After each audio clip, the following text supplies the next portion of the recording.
Et si pour lâcher prise, ont décidé d'intégrer une pratique artistique régulière. Bonsoir Adi, c'est justement ce que vous avez décidé d'aller tester ce soir en participant à un atelier d'art-thérapie organisé par une artiste peintre. D'ailleurs, votre t-shirt est complètement... oui, mon t-shirt, il y a de la peinture partout dans vos mains.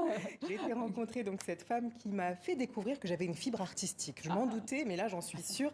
Elle s'appelle Salidé et lors de cet atelier, eh bien, elle m'a invitée à pousser mes limites en testant différents arts plastiques. Un moment de lâcher prise, Nidia, capté par l'œil bienveillant de notre collaborateur Guillaume Gouet.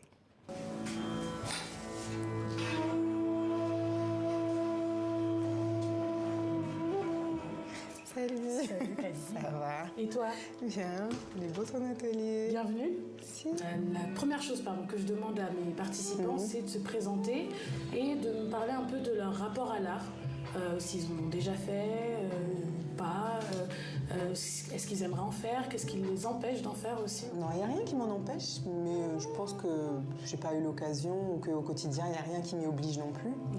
Et c'est pas des choses que je suis allée chercher. Maintenant, quand on me le propose, j'y vais. Et ben, c'est pas forcément des choses auxquelles je pense. Je commence en général par un peu de la matière, histoire de vraiment être au contact des matériaux, de les voir évoluer, de jouer avec le sens en fait du toucher et de la vue.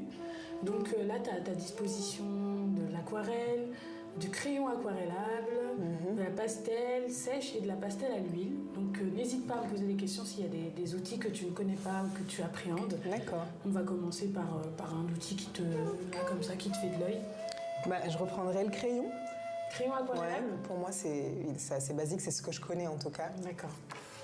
Je sais pas pourquoi j'ai envie de faire ça. Ça a l'air de te faire plaisir, donc go.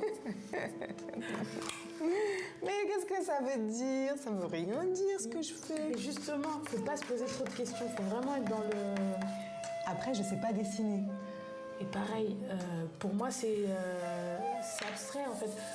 Est-ce que tu ne sais pas dessiner comme les autres ou est-ce que tu ne sais pas dessiner ce que tu souhaites dessiner? Je sais pas dessiner ce que je souhaite dessiner, je dirais.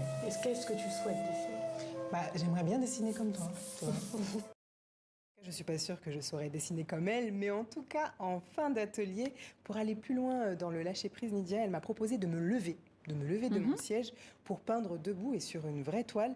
L'objectif, c'est vraiment de libérer l'artiste qui est en nous, et je crois que ça a un peu marché pour moi. Et donc, en fait, tu vas te mettre contre le mur face à moi. Je vais dessiner ta silhouette. Ma silhouette? Ouais. Juste le haut du corps. Hein. Hop. Très grossièrement, le dessin. Non, mais j'ai pris la grosse tête de toute façon. C'est ma tête. Les proportions sont plutôt pas mal.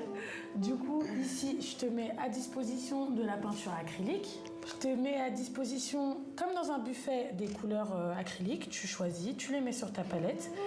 Tu choisis les couleurs que tu as envie d'utiliser. Et puis avec le pinceau, le couteau à peindre, tu peux justement remplir la silhouette de ta tête, même faire des choses autour aussi. Fais-toi plaisir. Donc là, on est dans l'expansion.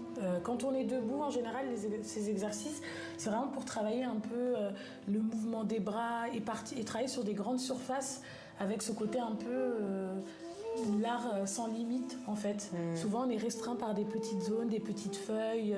Quand on était plus jeune, on dessinait sur des feuilles. Oui, sur des petites feuilles, ouais. Et là en fait, le but de travailler sur des grands formats, c'est pouvoir trouver son geste aussi et s'épanouir dedans. Et moi j'ai bien apprécié parce que tu t'es pas posé de questions.